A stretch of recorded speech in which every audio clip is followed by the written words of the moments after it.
But when I think about Umar, I was talking to him in the Octagon Saturday, Chael, and I showed him the video. I said, how hurt were you by the punch from Almacan? He goes, I don't know. He was super tired. He goes, I don't really know. And then I showed him, and he goes, now I understand. The dude didn't even recognize Chael, that he had gotten hurt as bad as he did. So this dude went and got knocked down early in the fight, looked at the replay, and for the first time was recognizing what happened to him. So what that tells me, and this to me is probably what's most impressive, when I went and sat down at that desk, he did that all on instinct, Chael. That entire fight, he never thought back to that moment where he got hurt. Because I can tell you this, as a competitor myself, I have given up takedowns. I have gotten hit with things in the fight. When I went to my stool after Anthony Johnson knocked me down to the floor, I was thinking about the start of the next round to make sure that it didn't happen again. Umar Nurmagomedov never went back there, Chael. He never remembered it. So I think that it's so impressive that he was able to operate on pure instinct for the next 17 minutes, or no, how long did they fight? 15, next 13 minutes, he was able to operate without ever going back to that moment. That's really impressive. And I think him being able to do all that without any thought makes him very dangerous for anyone in the weight class. Yeah, I definitely would not disagree with you. I mean, he has a beautiful record. Daniel, I used to lie about my record, and I didn't even lie about having as good of a record as Umar's actually got. But one thing that you got to have, before you're going to get a title shot, partner, you got to have a mandate of the masses, which just means you got to take some names. Somewhere along the way, you got to beat guys that are familiar to the fans of our sport.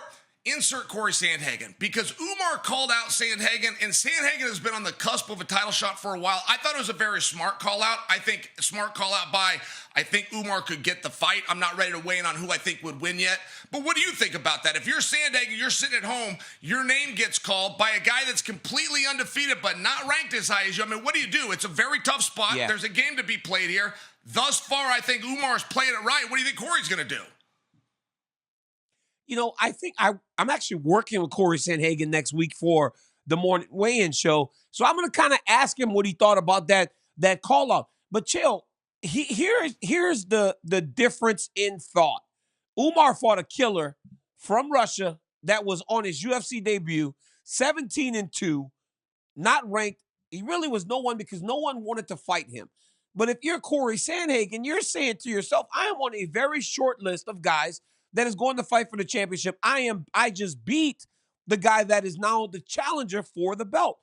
They can't look much further from me. But I think it comes down to this, Chael. You're going to find yourself, if you're Cory Sandhagen, you say no to Umar, you're going to find yourself stuck in there with Merab. So you're kind of, everyone's in a situation now where you're kind of picking between two horrible options, right? Either Umar Nurmagomedov Merab Dvalishvili. So, I mean, I think Cory is such a killer that he'll fight any of them. And I think that his style matches up well with any of them. But my goodness, man, it is starting to become a situation at bantamweight where you will not be able to avoid fighting either Merab or Umar Nurmagomedov. And for the top of that division, that is a very, very concerning thought. You know what you do, though, Chael? If you are the bantamweights, if I'm Sean O'Malley, listen to this. If I'm Sean O'Malley or Chito Vera, if I win this weekend, I go to that press conference and I go, I'll fight anybody.